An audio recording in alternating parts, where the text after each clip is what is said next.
I mean, see how the shapes are bigger? Yep. Yeah. Sort of. Yeah. It's Yeah, better okay. a bit more even than before. Yeah, Alright, it is We're on actually. air, by the way. Oh, are we? Yeah. Okay. Welcome, guys, to episode 5 of the Oval Ball. We had a mini hiatus. We've both been flat out with work in uni, but we're back. Yes. Back for another ep. And we're going to preview the big matches up ahead this week, including the 2 Anzac Day Eve games. And Wait, 2 Anzac Day Eve games. Oh, shit. It's Monday. 2 Anzac games. Not Anzac Day. I'd say Anzac Day and Anzac Day Eve. Take 2. We will be previewing Anzac Day and the Anzac Day Eve game. It's weird they say the Anzac Day Eve games. It's not. You don't say Christmas Day Eve, do you? This is now my head hurts thinking about all. I reckon. You know what though? People are getting really defensive about the Anzac Eve game. About the Anzac Day game. Sorry. See, it's so confusing. Far out. How so? How defensive? For instance, there's a Collingwood person that's very close to me that had a sook the other day about it, and she was saying how, the Anzac Day Eve, they're trying to pump it up and make it as big as the Anzac Day game, which I think they're two different entities in a way. They're two separate matches, and I think we've all acknowledged that the Anzac Eve game won't probably ever be as big historically, obviously, as the Anzac Day game. Would you agree? I'd agree. I'd agree with that. That in terms of what Essendon and Collingwood have been able to put together with this Anzac Day match, that it won't ever be matched, or rather that Melbourne and Richmond won't match what Collingwood and Essendon have achieved. But I agree with what you're saying about how they're two very different games. I don't see them going hand in hand. They're both special in their own rights. I mean, you look at the pre-match rituals that take place with Anzac Day or Anzac Eve rather in those Melbourne Richmond clashes, and you've got the darkness, and you've got the iPhone lights. Is that what people turn on, or is that actual? I think that's what they do, and then you've got the flame as well, and it just creates a really surreal atmosphere. I've never been. I would actually like to go to an Anzac Eve match, and I'd like to see the Bulldogs in it. But anyway. Well, I think the only thing that keeping it, the doggies there, they might not come for a while. No, probably not. We had one Anzac Day match a few years ago, and we got beat, and that's been the end of it. As well as 8 other sides on that day. So, but no, I just think the only thing keeping them similar, the two matches, are the attendance. But Anzac Day usually gets a bit more. They're different. They feel different. They do. What Anzac Eve has in terms of its build-up and its game is different to Anzac Day. Yeah. So absolutely. I don't think when one says, Melbourne and Richmond are trying to take over Anzac Day, they can't. They won't. They never will, because they're not the same sort of game. If, say, for example, you had Melbourne and Richmond playing at Etihad at the same time, yes, you could make an argument that they are trying to take it over, but that would be stupid, because it'd be Collingwood Essendon would win every day of the week. It would not happen. It makes no sense. But I want to make my view strong about and make it clear that I'm in support of the game, and I don't think people should worry and complain about it trying to take the limelight away from Collingwood and Essendon. And I think the AFL have done it quite well this year with the tricky time slot, having Anzac Day on the Wednesday. But we'll get into that a bit later. Mm-hmm. I'll tell you what I like this week, Matt. There's been a bunch of sides that have been much maligned over the past, basically since the season started. There's been St Kilda. They've been really poor. Adelaide have had some iffy games, including the Collingwood game where they got smashed. And then who else responded?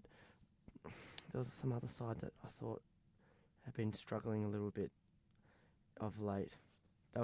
Gold Coast responded well against. This is only Brisbane, but you still got to win. Exactly, and this is again, and not only the teams, but some players have responded. So a good example is Adelaide and Tex Walker. So I watched a portion of the Collingwood game against Adelaide before I had to head off to a 21st, which I had much fun at. But what I saw in the first quarter was a dominant Collingwood side, and then I watched the highlights in Adelaide.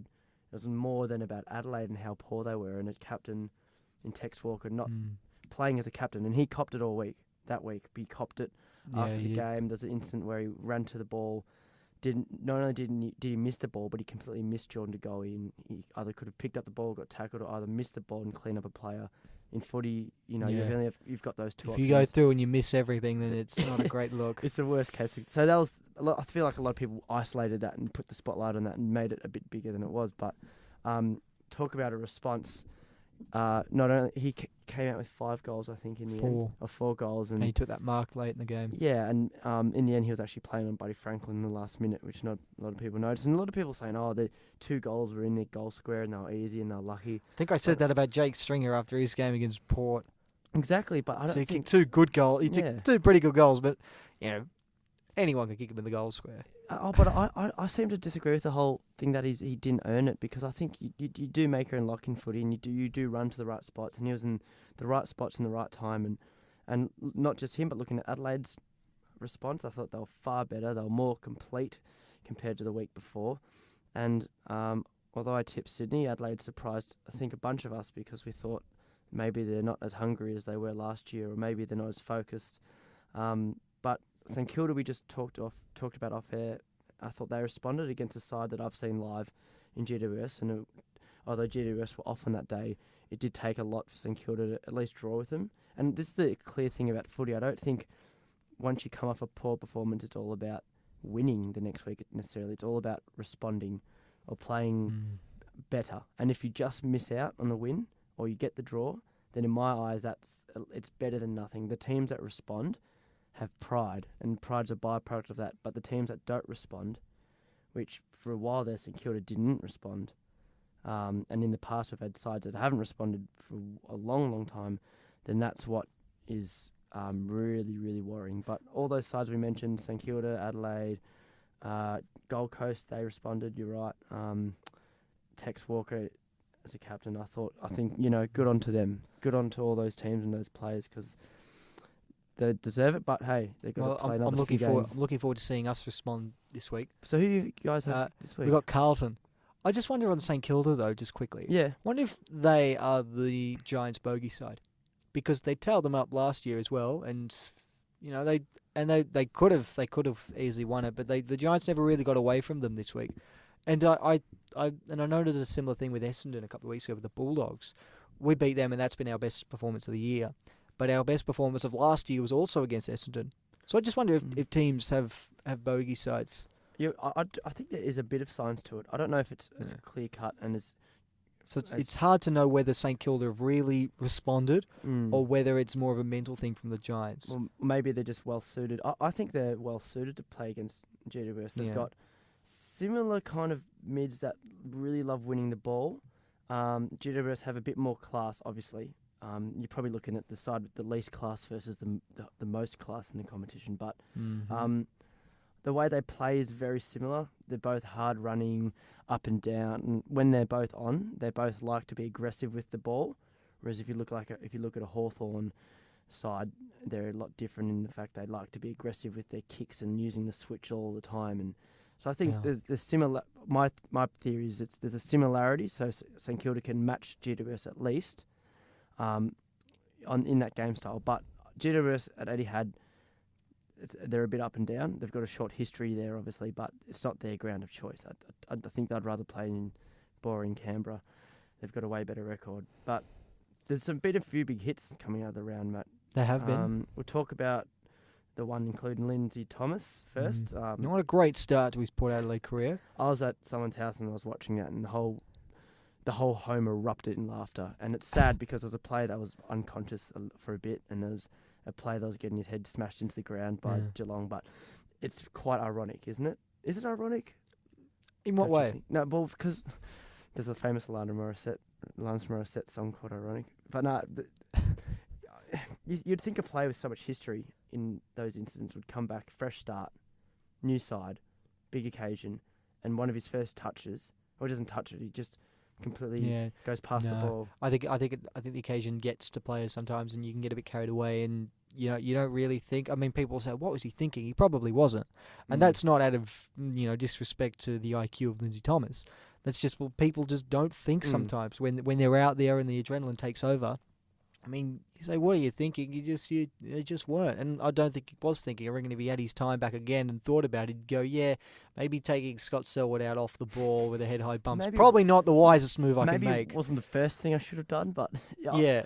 How many weeks do you think he's going to get? Well, I mean, I know we have to look at it now as in a kind of quantitative what's worse, biting a player or cleaning up a player? In the manner that Lindsay Thomas did. Because you could say, oh, Lindsay Thomas should get 3 weeks, but is it as bad as biting a player? You know what? I think I'm going to say biting is worse, and I'm putting it into context, because in footy, the bump is used a lot of the time to achieve the goal of shrugging off the opponent, winning the ball, putting someone out of the contest, whereas biting its only purpose is to hurt the opponent. Yeah. So at least the motives with a bump, you could argue that no, I was trying to push him away from the contest. So I'd say the biting's worse. So with that logic, Thomas should get 2 weeks at most. Do you think the But he biting's won't. worse? Of course, biting's worse. Yeah. I mean, bump has been a part of the game since, It's been forever. It's been the always cornerstone been. of the It's game. always been a part of the game. Yeah, I mean, it you formed want the to identity of the game. put some restrictions on it Yeah. in terms of where and how you can and can't bump. But you can't say the bumping is not a part of the game. It's always been a part of the game. It always will be a part of the game. How often it's used is up for debate. But there's no rule that says you can't bump, because we always refer to what's a legal bump. So it's a part of the game. I've never heard anything such as a legal bite before. And you're saying 2 weeks? Based on the logic that we believe the biting is worse than a bump. Yet of how much? Yeah, I mean, if we're going to assume that biting is worse than an illegal bump, then the most Lindsay Thomas can get is 2 weeks. I don't think they'll let him off that easily, though. I reckon he'll get at least 3. I wouldn't be surprised if it was more than that. He might even get 4, but I reckon 3 would be the minimum he'd get away with. Ryan Burton on Sean Higgins. That was just a really intriguing and weird bit of play, because there was 2 North players knocked out in the space of 5 seconds. It was, yeah. Ed Vickers-Willis was knocked out in quite an incidental head clash. Whereas this one's not. It's not as incidental. My opinion is, I don't think he was trying to knock him out. I think a lot of us share the view, but my theory is you elect a bump and you get them high, then that puts you into the danger zone and he's in trouble. What do you think? How many weeks? Head clash. Play on. Nothing to see here. I mean, it's not like he's targeted. He's targeted him for the bump, but a head clash means that Burton's copped as well. I mean, if it's a head clash, I just say play on. But if the head clash is caused by the action of bumping, putting yourself in the bumping position, and do you think that play on, because the bumper, in this case Burton, has elected for shoulder on shoulder contact, which is perfectly legal. It is legal, but it's a legal act. It's just got an unfortunate consequence to it. I wouldn't be suspending Ryan Burton for something that he hasn't intended, because and I know that this is what happens when you study law, or you pick up bits of law. I mean, actus reus and mens rea, guilty act, guilty mind. There's no guilty mind when he's electing for a hip to hip, shoulder to shoulder bump. So you're saying it's an accident? Yeah, of course. Yeah, that's the exact word that you'd use. It was an accident. But would you agree that there's a notion used by Michael Christian that if you go in to bump and you get them high, irrespective of what part of the body you make contact with them, you're in trouble? Do you agree with that? Or well, okay, say marking contest. Because I think actually no, I can't really use a marking contest because it's not a choosing to bump act. I was going to allude. Well, what if you knee someone in the head by accident? Should you get suspended for that? I mean, no, because it's an illegal act. You're trying to go for the ball. Now, I think. I mean, I don't know. It should be fine. He should be let off for that, Burton, because he's not intentionally tried to hurt him. Well, he's not tried to intentionally get him high, at least. I just think it's an unfortunate accident. It's a contact sport. It happens. Oh, I don't know. I just think if you go in to bump...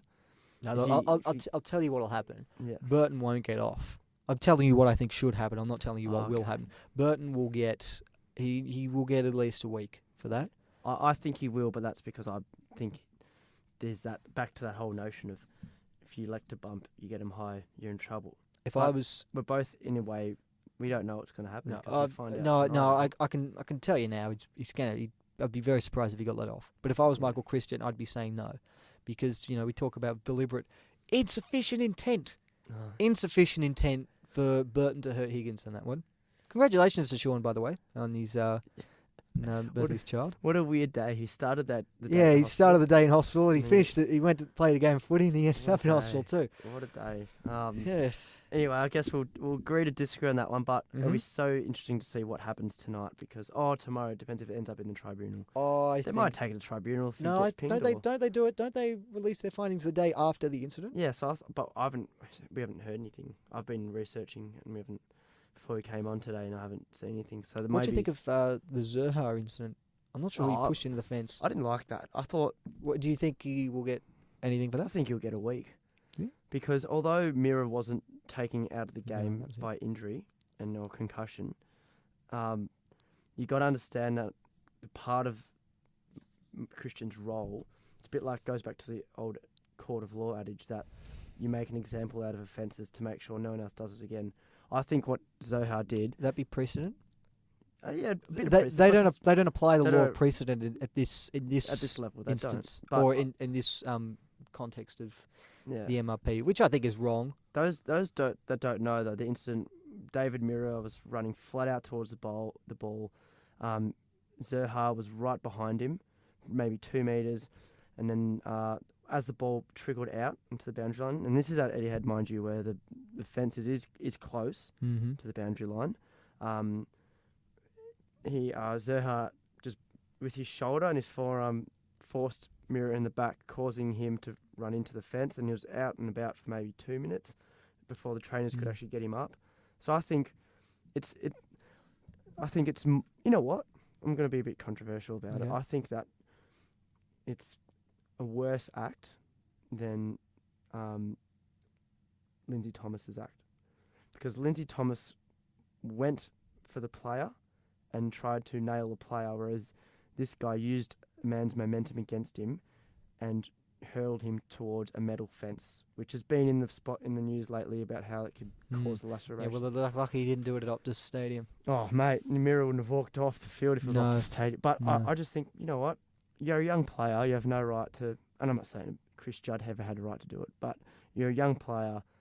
If you force someone into the fence like that, I know it's probably a split-second decision. It doesn't represent you as a person or whatever, but not the right call, mate. Not the right call, especially when there's if you can weigh up all the dangers around you. And what's it going to achieve? The ball's going to go out. At least with Thomas's one, he might win the ball if you didn't get him high. Yeah, possibly. So what do you reckon Zerha will get? Do you reckon he'll get a week or do you reckon he'll he'll get a get week. 2 weeks? He'll get fined or he'll get a week. Yeah, I think you can't just let it happen. that one's I'm normally a pretty good judge on what the MRP decide to do, unless of course it's a preliminary final and the captain of the grand final team is involved. Let's not get into that. No. I could talk all day about that. Oh, tell you could talk all day.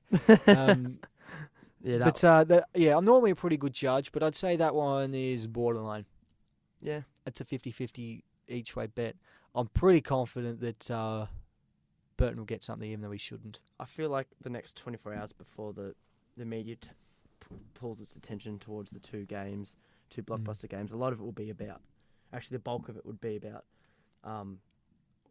the findings by Christian. But speaking of the two games, we're going to get into them in a bit more depth. Yeah, we will. Who We do you should. think tips for both games? Sorry, I'm springing it on you. I didn't That's tell you all in right. the- No, in the- in the that's prep okay. That's in the okay. meeting, but game Richmond and Melbourne. Who do you have and by how many? Okay, I have Richmond by a good 6-7 goals. I And think Essendon and Collingwood. Essendon Collingwood. Oh boy. Don't worry about me being a Collingwood. No, fan. Just I'm not. be up, I'm you not know. worried about you. Forget I'm in the room. I'm I considering. won't bite your head off. Oh, thanks. I was worried about that actually. I'm thinking about Collingwood's form, and I'm thinking, well, yes, on paper, on form, they're overwhelming favourites. But I think about the way teams have responded to not only positive performances, but to negative performances as well. Now, how did Essendon go last week? I believe they beat Port Adelaide. They were great against. They were Port, very good against which Port Adelaide. sets the game up even better. But I think a lot of people have I wouldn't say underrated them, but they've written them off pretty quickly a month into the season. But that's footy, isn't it? That is. A lot of idiots. You get people just jump on and off bandwagons like it's going in and out of fashion. Who do I reckon will win? I think I'm going to go Essendon. I'm going to go Essendon on this one only because look, Collingwood have been very good over the first month of the season. Let's not dispute that. They were a bit average against Hawthorn. They were very good More than average against Hawthorn. against the Giants. There's been a bit more of an incline. Very, after very Hawthorn. good against Carlton. Yeah. Although Carlton haven't been that impressive. And we did let him come back a bit, but Exceptional against Adelaide. That's the most complete performance under Buckley. yeah, I'd agree. So Except for the that's first final against West Coast in 2013 or 14, one of them. I thought that was the best game. But who do you say margin Essendon? Essendon by Don't say 100 points. I'll lose my shit. 101 points. You're No, kidding me. no, I reckon Essendon by or maybe 3-4 goals at the most. And It'll be Anzac pretty close. medalist. Anzac Day medalist.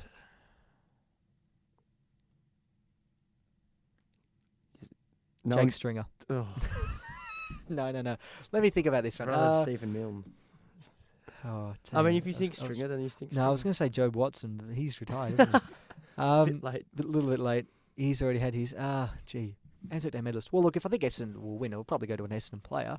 Yeah, they're not going to do the Nathan Buckley. Orazio Fantasia's probably not going to play, No. which I hear BT is absolutely gutted about.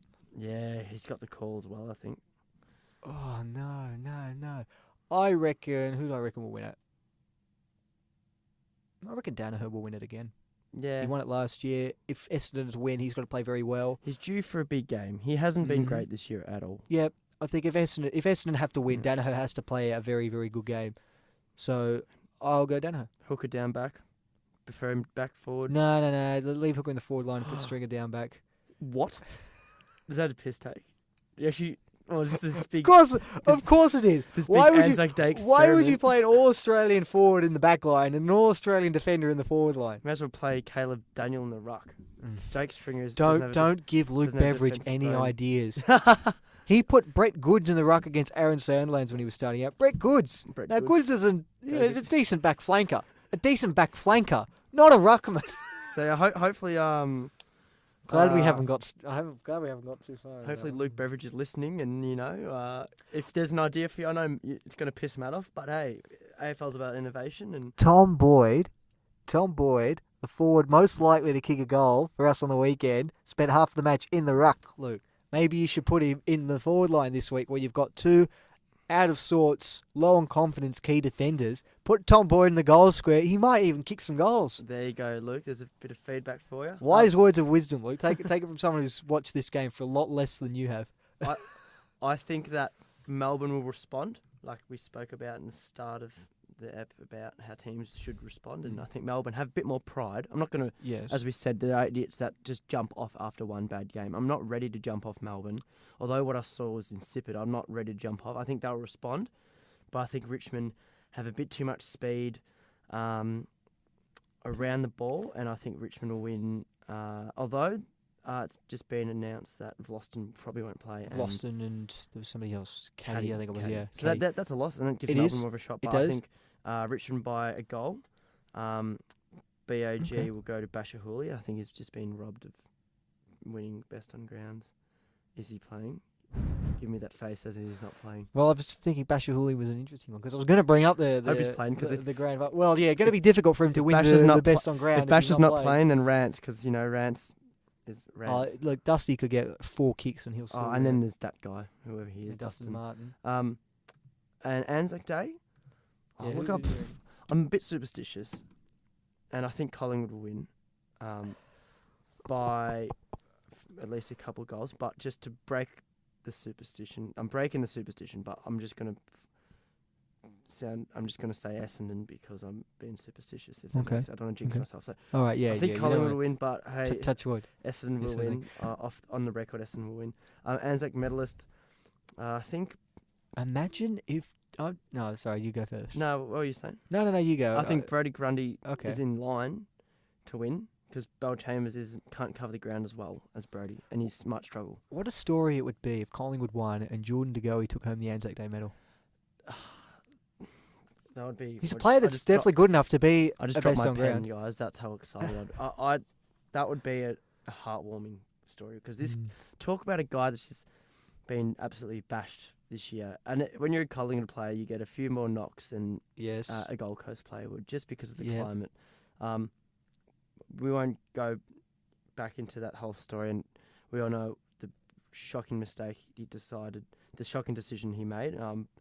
But hey, in footy, one of the great things about footy is people move on. It's a constant. There's always next week. There's always next week, and there's always next year, and there's always second chances. And the game's designed for second chances, not only off the field, but on the field. You've got, if you stuff up one quarter, you've got 3 quarters to go. Unless it's a final.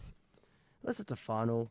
But I think you can always... Unless it's a qualifying final. It's harder to deal with, the finals, but... Isaac Smith. Just on Hawthorn. Yeah. No, sorry, not Hawthorn. Melbourne. They should have made finals last year. I think we're all party to that. And the Maggies were the reason they didn't win. Yes, anyway. Well done to Collingwood. Yeah. I think they've got a couple of mental hurdles still to overcome. I think they're good enough on paper, but they've not hit the heights this year that they should have hit last year. They were particularly ordinary against Hawthorn. They should have beaten Geelong, and they didn't. I can't remember their other games, though. You're going to have to help me on this. Oh, so they've beaten Brisbane, they just scraped past Brisbane. In the second half. And then they've got the North And they just scraped there against North as well. So they've not had their start of the year's been a bit indifferent, and I think they're still hurting from last year. This would be a great opportunity to lay down the law and say, no, we're back and we're ready. I think with Melbourne, their issue is, and this is a bit is a bit concerning, because usually you would say this is caused by lack of fitness or focus or both. They struggle holding sides defensively for the whole game. So against North, they started off poorly. They let Geelong back into the game in round 1.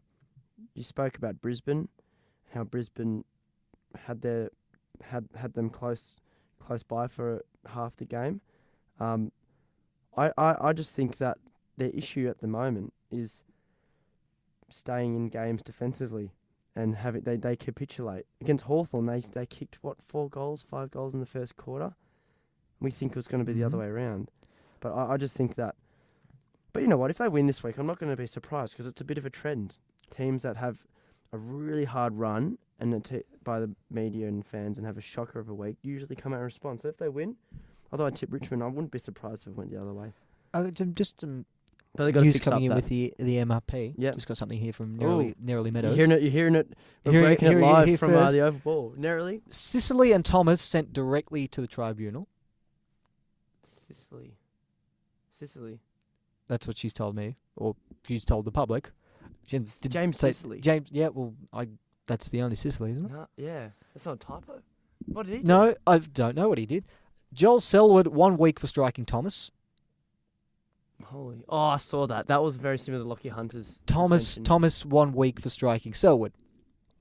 Okay. Burton cleared contact of Higgins. Oh, thank goodness. Some common sense. I told you that's what... I got it wrong, but I told you what they should have done. They listened to me. I don't know who's wrong or right in that situation. 12 charges. So that's only 4 of them.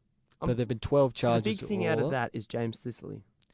Yeah, I'm not sure what that incident was. Because let's give the fans a bit of context. James has been suspended this year already for kneeing Joel Selwood. Gee, Joel Selwood pops up a lot in this conversation. Yeah, he does.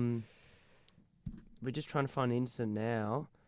But, yeah, that's a very, very surprising thing. Obviously, if we see the incident, we're not going to be too surprised, but James Sicily, hey? Yeah, if only I actually knew what the incident was. I don't recall, unless Nerily has sold me one here. But I don't think that's her style. I don't think she would have done that. James Sicily news. Yeah, it's an interesting one. It is an interesting one. There's nothing in news yet. I guess we just have to wait and see on that one. Nothing on Tom Mitchell, which is a relief for super coaches across the country, even if he has forgotten how to play. Yeah. I was about to say the whole Ryan Burton thing. Maybe she got Burton and Sicily confused, but no, she just said Burton's cleared. Yeah. So, anyway. And I don't think Burton would be sent directly to the tribunal for that, but Thomas has. Yeah. But gets a week for... I imagine that's be the same, Thomas. 1 week for striking Selwood. Surely. So he's already 1 week down. Yeah. They'd, if it was someone else, they'd put it the first initial. Yeah, It's quite a high-profile case at the moment. Wouldn't be a bad thing though, because you could serve 2 weeks in one. Yeah. Yeah, Lindsay Thomas. concurrent If you're going to get suspended, you may as well get suspended again in the same match. concurrent sentencing or Yep. cumulative, whatever it is. No, it wouldn't be cumulative. It would be Cumulative is it would be one and one on top of the other. So he'd serve this 1 week for Selwood, and then he'd serve his other weeks for Scott Selwood. Not a big fan of the Selwood brothers, it seems, Lindsay Thomas. No, you're I right. mean, picked off 2 of them. We're gonna play a few games. Who am beautiful. I? So Who are you? oh yeah, okay. So I'm. Those that don't know this game, we describe a player without naming them, or a football personality. Just anyone has something to do with the game, and then we have to guess it. So my one, Matt. Okay. I'm listening. He used to be a tagger. He played for an interstate side. He has been called a shock jock recently as he's moved into the media. Okay, yeah, And- I know who we're at now. And he is very outspoken, has a vendetta against the captain of Adelaide. Yep. No, you got to make these ones a little bit trickier for me. Be Reckon, awkward if you get it wrong. anyone with a couple of brain cells should be able to figure this one out, I'm afraid. Right, say it then. Cane cords. Chad. No, yeah, right. Yeah, I was going to say. I hope it wasn't Chad. How could you, Chad, just doing chin ups and wearing... See, I don't have much. I don't want to say anything outlandish. Considering I'm going to be going down this field at this stage, I don't have a lot of respect for Kane Corns. I mean, I saw what he did on South Australia's equivalent of the Footy Show. He had a little figurine of Tex Walker, and he dropped it, and he stood on it. That was a bit weird. It was a bit passive Complete lack of that's just a complete lack of disrespect. I'm just going to call that out right now. Yeah. It's a complete lack of disrespect. If you want to criticise his performance, Lack of disrespect or lack of respect rather. If you want to call out his performance as not being up to standard, fair enough. I mean, as football commentators and opinionists, that's what we do. We call it as we see it. If you're gonna drop a figurine of a player onto the ground and then step on his head, that's crossing the line. Yeah. That's just disrespectful. think he should know better than that. I think it's a bit satirical. Like, it's a bit of satire, but at the same time, there is an aggressive undertone there. And I don't find it too much of an issue. I just think it's just not. You don't need to do it, mate. Like, you just don't. It's a bit weird. No, I don't like it. He constantly comes out and says that, I call it as I see it, and if Tex has a great game, I'm going to give him credit where credit's due. But then he goes out and curb stomps him on a TV show. Yeah. But hey, South Australians, mate, don't get me started. Yeah. Do you have one for me? Do I have one for you? Okay, let me think about this one. All right. I was tempted to go Damien Barrett, but I don't think I can describe him with too many pleasantries. Or certainly pleasantries that are appropriate for this program. Funny one, though, before you mention yours, when I interviewed Mike Sheen for that assignment, Yes.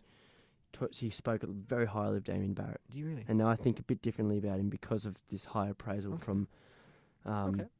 to- That's fine. But- Like I said, we're all entitled to our opinions. Oh, no, but I was just mentioning it because I'm a bit surprised that he said it, because what we see Okay. with Damien Barrett, a Yeah. lot of his stories don't land, but some of them do. And Often compared him to a blind man playing darts, but Do you have I don't want to talk too much about Damien Barrett. Look, I mean, he might be our boss one day. he might be. He's obviously he's got to where he is for a reason, because there are some things that he's doing right. If he was a completely, utterly rubbish Yeah. journalist that never got anything right and didn't do anything ethically, Yeah.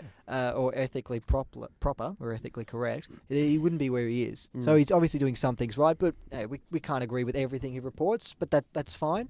We don't have to agree with everything he says, Yeah. I don't think. Fair enough. No, I'm the Remember, there same. was I agree with... he's always had an issue with Tom Boyd and Luke Beveridge. Well, Luke Beveridge one's just boring. I was the only thing I could think of with Tom Boyd and his grand final day was where Damien Barrett would be and how he'd be seeing that How and he'd what be he'd be feeling. thinking. Probably holding a beer, just with his head in his hand. Just thinking, oh no, I wish that was North Melbourne. No, they get it wrong, the odd journos, don't they? They do, but we all do. We all do. Do We you have all a do. player for me? Do I have a player Or for a you? person in football? Person, player. Let me think about this. Okay, all right. I am a premiership player. I'm still playing AFL currently.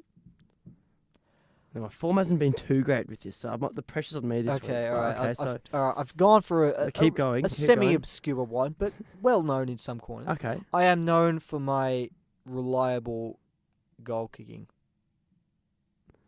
Okay. Luke Bruce. No. Can I have another guess? You can have as many guesses as you want. You could have 800. You could guess every player on we don't every have time list. for the old 800. It'll be all day knowing me. Yeah. Reliable goal kicker, premiership player. Oh, it's the AFL, aren't they all reliable? No, they're not. Other than St Kilda and the Western Bulldogs.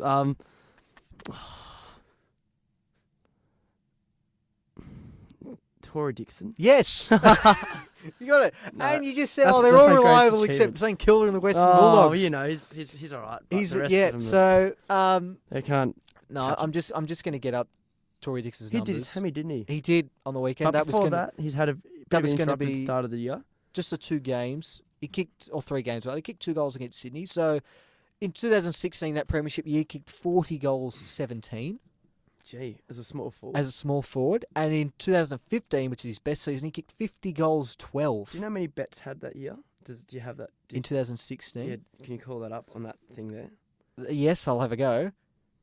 Eddie Betts, I'm going to compare him. 2016, So 40-17 for Dixon 40-17. and Betts. Bet 75-31. Okay, Now, Dixon missed a few games. He missed Yeah. the start of the so season. there's probably 6 goals that he could have had. You would think. Eddie Betts in 2015 kicked 63 goals, 25. Yeah. Look, I reckon I rate Tory Dixon, especially supporting a side that's had the kicking woes.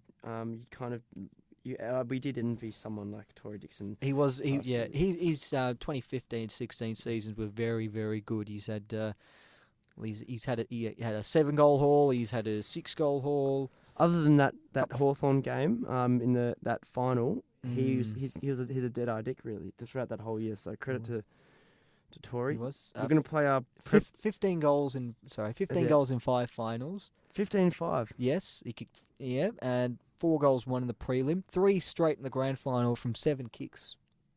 Doesn't need many chances, but Wait, so you kicked 3 goals in the grand final. Yeah. See, that goes unnoticed because you got Pickens goals and you got Boyd's goals. Yeah, So, it's a very, very underrated forward. But you could lock him in for a couple of goals a week. Yeah. You, as far as I'm aware, you hold on to those players, no matter how far the game's evolving. All this shit about big midfield Rotations and you 6'3" midfielder. You hold on to Mr. Reliables in the game where you can, with all this pressures on them, you hold on to the cool cucumbers. There is a place in the game for one-dimensional players if they're Yeah. very good one-dimensional players. Yeah. Anyway, you want to move on? With one-dimensional players, I think recruiting in the AFL for 100 years has been, since it started, back in the 1800s. But I think that you have to have some facet. You have to have more than one facet of your game. I don't think anyone's too one-dimensional. They may seem one-dimensional on face value. Someone that just kicks goals, but I think we've seen Tory run and chase, tackle. Run down Irishman. The biting bomber, he was a bit at the munchies on that fateful day. So we're going to play premiership race now. Oh boy! This one's just a team that is our favourite for a premiership this year. We think they're going to win. Someone that maybe you didn't think would win at the start of the year, but you think they can win now. So my one this year, this week, I think someone that now I'm sold on them winning. And obviously it's early, but this could change. But I think Richmond shouldn't be too much of a surprise. I just think if you compare them to the Dogs last year, you see a bit more of a focus, and they haven't really changed too much. They're still going in with a small side, and I think it's still sustainable, and they just seem like they're pumping sides a bit. Richmond for me, I think they're my favourite at the moment. Who do you have? Okay, I'm going to completely break the rules of this segment, and I'm going to go with a side that I don't think is going to win the premiership, but I think they've taken people by surprise. Okay. North Melbourne. I agree. They will finish the round inside the top 4. They're 3rd at the moment. It all depends on what Richmond do in this Anzac Eve match. 3 wins, 2 losses. Now, their wins have come against St Kilda, Carlton and Hawthorn, but how good were they against Hawthorn? They were fantastic. Gee. Except for that mid-game fade away where they just didn't. They did not know how to advance the ball anymore. They did finish a couple of men light on the bench, in fairness. And I was about to say that they did well under adversity, and that you're right, they've surprised me. 57 points they were up at half-time. The thing is, and this hasn't been too dissimilar to North in the recent couple of years, they have been a side, when they're on, they're very quick with the ball, and they're known as an attacking side. Last year they tried, because they were rebuilding, they tried to add the defence element into the game, which you've seen Carlton do, and some of the other rebuilding sides, and they did have to take a step back. But now I think the defence is a bit more reliable, but they've always been good at moving the ball. They've always been quick. They recruit quick players like Hartung, and Jai Sinkin's quick, and Magic Dawes quick for a big bloke. North Melbourne have surprised us all so far. Also have the best defence. Yes, I did see that. 321 points conceded. Richmond have 319, but you think unless they can keep Melbourne virtually scoreless, that North they're going to assume that role. And I'm a massive Ben Brown fan. Ben Brown's my favourite. I'm going to declare this. He's my favourite player outside Collingwood. He is, as an outside of Collingwood player, he is just reliable. He's strong. He's big. He's a cult figure as well. He's got that. He's quite marketable. He's got his long hair, pale Tasmanian skin, and he's a lovely bloke. I know people that have a shop in Yarraville where Ben goes in and gets yogurt or something. And does he really? He goes to Yarraville to get yogurt? Apparently, yeah. Or maybe he might live in Yarraville. I don't want to reveal that, but maybe he does. Not that I would know. But you'd think if he goes to the shop quite a bit, unless he just loves the shop. But anyway, they say that he's a really lovely bloke. So go Ben. He's my favourite for the Coleman as well. Gee, I mean, imagine if the Bulldogs had Ben Brown. I mean, they'd have in their team. They'd have. It's not all about the Bulldogs. They'd have Josh Dunkley at full forward, and they'd have Bontempelli at centre half forward, and they'd have Ben Brown in the ruck. You got your red, white, and blue glasses on. I do. Oh, it'll be too tall though. Redpath. Boyd, but see, you'd have Dunkley at full forward still. They wouldn't put Ben Brown in the fourth line. I tell you what though, Dunkley 60 goals. That mark 2 weeks. I know we have to do on a stew in it. No, we've all done it in a game where you think you've got it and you think you jump ahead. Anyway, match is broken down in the studio. Had enough. Our last game, we'll quickly finish off with in retrospect. We may have played it once. So we tell me how this game works. So we look at a decision made by a club or a player. Okay. And we judge if in retrospect was that the right call. Okay. Now, give me your point of view first. St Kilda had the number 1 pick in 2014, I think it was. Yes. 2014. Yep. And it was, they had Christian Petrarca, who had a bad knee injury at the time, but was... that was after. Sorry. That was after. But he was raging favourite to go at number 1. He was raging favourite. And then you had Paddy McCartan. So you've got a half-forward mid, mm-hmm. explosive player, and then you've got a big, strong, leaping forward with a really good kick on him. And St Kilda went for... instead, in my opinion, they went for not the best player in the draft, but they went for maybe the best key forward. So do you think St Kilda having number 1 pick, did they make the right call drafting Paddy McCard, over Christian Petrarca? Sort of. Yeah. Oh boy, what do I think about this? Well, I'm just looking at some of the. We talk about St Kilda and we look at their 12 forward line. I mean, they've got McCartan and they've also got Tim Embry and they've got Josh Bruce as well. Now, Bruce was recruited as a defender in 2014, but then in 2015 they put him in the forward line. And he wasn't due to us under their program. Was a hit straight away, the forward line. They also brought in Tim Embry that same year. Got pushed out a part of the buddy thing. So, yeah, so they went for it in terms of the forward line. They brought in Embry, they brought in McCartan, and it was because they had Nick Riewoldt and they're thinking, well, he's probably going to give it away soon. We need a contingency plan. And they had one in terms of bringing in McCartan. Do I think they made the right choice? Look, key forwards take time. I'm experiencing it firsthand at the moment with what's going on with Tom Boyd and what's going on with Josh Shackey. And you look at some of the other best key forwards of the modern era. I think Riewoldt, Warren Treadray, Jonathan Brown, Matthew Pavlich to a lesser extent because he played just about everywhere and he spent most of the early part of his career in defence. They all take time. I think I was looking at it earlier, Jared Ruffhead, his first 2 seasons, or his first 36 games, for 18 goals. So that's half a goal a game. Yeah. But you persist with these players. You give them time. You keep playing them in the forward line. They gain experience. Occasionally, they'll have a game where they get a bag of 3 or 4 or 5, and that will give them confidence. And eventually, it'll click. Key forwards are hard to develop, and it's a difficult craft to learn because you've got someone worrying about you all game. Whereas if you're a defender, forwards don't worry about you. They worry about the ball because they've got to get the ball to kick the goal. Yeah. And midfielders are the same. They worry about the ball in terms of winning it and getting it forward. So forwards are the hardest ones to hardest ones to develop and to get better. So McCartan will take time. All key forwards take time. He's not going to be Tony Lockett straight away. I think that's what St Kilda need to understand. He's not going to be Nick Riewoldt straight away. Yeah. Well, no, I don't think anyone will be Lockett and Riewoldt, but they could play to the level that is somewhat similar. But I mean, if you expect that Paddy McCartan, I know what you mean. Yeah, Like, yeah, if he's going to come in and kick goals straight away and just dominate Yeah. packs, and it's not going to happen. It's going to take time, but it's going to take time with all key forwards. So I think you got to be patient. I remember with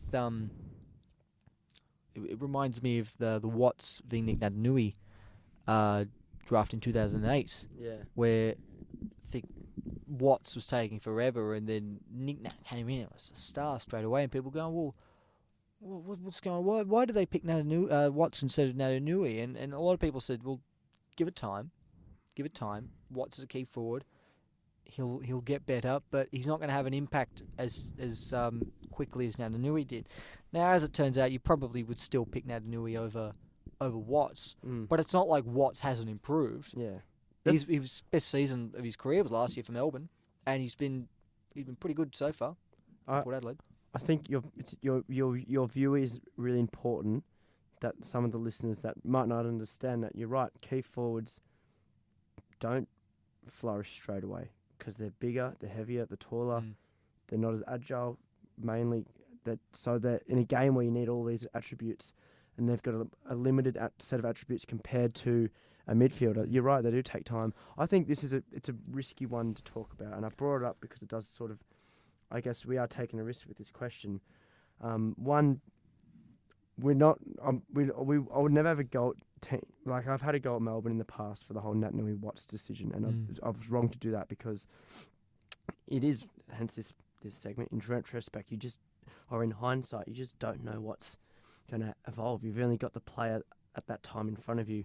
Natanui could have done a bunch of knees, and he did do one knee. He could have done more, and so I think has he done 2 or has he only done 1? I think he's done the 1. I get this. I don't know where I got the suspicion from that he's done a second. I think maybe it was because my dad's words are ringing in my ears of, the way he jumps around, Well, maybe he'll ruin his career with that sort of stuff. Yeah, I think that's what I think your dad's right. There's a risk because he's a heavier bloke. He has to, all that stress on the knee joint when you jump up and down. He's 110 kilos, I think, or something like that, up and down, over 100 Ks. He really does sort of jump around. The other thing with key forwards, remember when Tom Boyd dominated under 18? Yeah. And again, I'm going back to the Bulldogs but he was a stay-at-home forward and used his size. He was so big. Yeah. He was so big and strong. He would have been over 100 kilos. He just pushed defenders aside just because he's too big. Yeah. That's how he kept getting marks. But once he gets to AFL level, you've got bigger body defenders who have really more strong on them and they know how to use it. Yeah. And I think when he arrived at the Bulldogs from the Giants, they'd actually given him more weight. I think he arrived at the Giants, he weighed about 110 kilos. Yeah. Because they wanted to turn him into a genuine stay-at-home forward. Yeah, you can't have that in the rock, can't you? You've got to have that whole... Well, because they were trying to fit him in the forward line with Patton and Cameron. So they say to those two, Cameron and Patton, all right, you guys work up the ground a bit more, become more centre-half forwards. Boyd the goal square. He weighs 110 kilos. No one's pushing him out of the way. As a ruckman, you've got to be aerobically fit. But they didn't want him to be a ruckman. They wanted him to be a stay-at-home forward. I think the deal's worked out with them. So I mean, they've got Rory Lobb, who's great. He will be. Yeah, he'll be very good. He was very good on the weekend. Tom Boyd, most likely to kick a goal. That was nice. Two. That goal. That was terrific moment. Took a couple of nice marks. Led well, presented well. Worried the defenders. That's how he got a couple of free kicks. They've just got to keep in the forward line more. There was a very good performance by him. I've just got an update. Before we go, I've just got an update. James Sicily has been sent straight to the tribunal. What was Narrowly it for? Meadows. Sorry about that, Narrowly. You were right in the end. We shouldn't have assumed you had a typo. I didn't assume. I assumed. Narrowly's very reliable. I assumed. actually, I assumed because I just thought, what bloody incident? Because I watched the whole game, but no, It was probably an off-the-ball one. It was because it was a misconduct charge on Sean Atley from North Melbourne. So it was probably behind the ball, and yeah, that's big news because this kid is such a good player. He's got to learn to temper that exactly that anger. I'm confident he will, but you got just get it out of the game because you're actually costing Hawthorn a bit of ascendancy. When they played Richmond, they just looked really different because they didn't have that guy that reads the ball so well. And Cameron Zurha can accept a $2,000 sanction with an early plea. Tom Mitchell, Brownlow favourite, can accept a $1,500 sanction with an early plea. Tom Mitchell one, fair enough, but I want to do my in retrospect as well. We'll make a quick one before we go. I'm not sure if it's really any retrospect or more of an apology, I guess. But I was asked, I don't know whether it was by you or by others, about Jordan De Goey. Once the drink driving charges had been laid. Not sure if it was me. It might have been on this podcast even, I don't know. And I was asked, when do you think he'll come back? And I said he won't be back by round 8 at the earliest now, given that he's going to be suspended. He's going to have to play a couple of weeks in the VFL and sort of work his way back in the team. Point? He did. He was injured as well. Yeah. So it was a very similar start to last year in many respects because he carried an injury in the start of the year as well as a suspension. He's been exceptional. He's responded really, really positively. And, being a former school or former schoolmate of his, not mate in the truest sense, but he could have milked it. Could have. I'll be honest. I mean, I didn't have a whole heap to do with him, but whenever I had to do anything with him, he was a nice enough guy when I was around him. Oh, good. Which is always nice. But no, it really is good to see him working his way back into the side with hard work and with terrific football form. And I can only hope for his sake that, and it looks like that the penny has dropped, and it's all I wanted to see for him. It's terrific for him, terrific for Collingwood, obviously, and just hope that he can continue it for many years, starting with a terrific performance on Anzac Day of all days. Well said, Matt, and yep, good on you, Jordan. You have. I know this man here is chuffed to bits with it. I'm really thrilled about Jordan not only being back and showing that he wants to be back and make a change, but his game against Adelaide I thought was brilliant in the wet, under pressure, getting yelled at by the fans. Good on you, Jordan. We're going to end that there. We will. We'll have closed on that massive news about James Sicily, so stay tuned for all the MRO findings, if that's what it's called. MRO now. Yeah. I thought it was a typo, MRO. No, because he's an officer. But yeah, thanks for that, Matt. Great episode. Great to be back. Thank you, Jacob. And pleasure as always. Awesome, and we'll